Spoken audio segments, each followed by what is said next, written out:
ક્ષેત્રફળ અને દબાણનો સંબંધ કઈ રીતે છે એના માટેને આપણે એક વધારે એક પ્રેક્ટિસ અથવા તો એક ઉદાહરણ જોઈએ તો તમે જોઈ શકો. જો અહીંયા આપણે કેટલી આ ચાની પ્યાલી છે આવે ને કાગળ માટે, બરાબર, એ 4 પ્યાલી રાખી અને એ 4 પ્યાલી ઉપર બરાબર આપણે પાટીઓ મૂકીએ અને શું પરિસ્થિતિ થાય એ જોઈએ. અને બેનનો પ્રોગ્રામ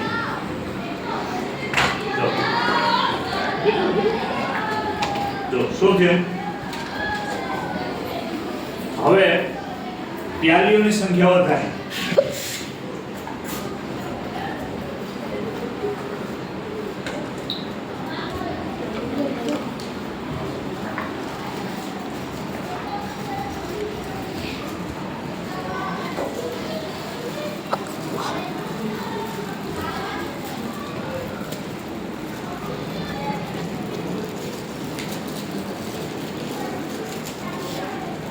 પ્યાલીની સંખ્યા તમે વધારે.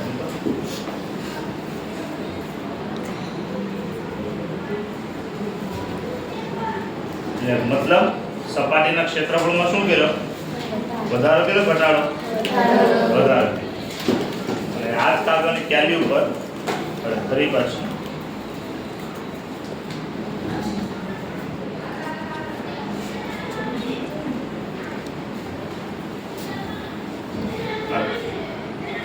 જો પ્યાલી તૂટે છે અથવા બેસે છે? નથી, નીચે ધીમે તૂટે. પ્યાલી એમની એમ જ છે. એનો મતલબ સંપર્ક સપાટીનું ક્ષેત્રફળ વધે તો દબાણ ઘટે. કાલે બાટલાવાળું ઉદાહરણ જોયું તો આપણે, અને આજે આપણે આ જોયું, બરાબર. પણ આ ઓછી વજનવાળી વ્યક્તિ માટે બીજા કોઈ એક આવે શું થાય છે?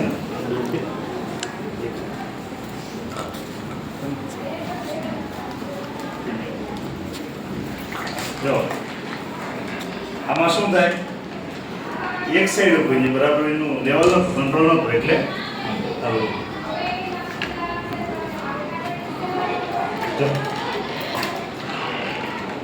નથી થતું, બરાબર. લેવલ જો નથી બેસે નીચે.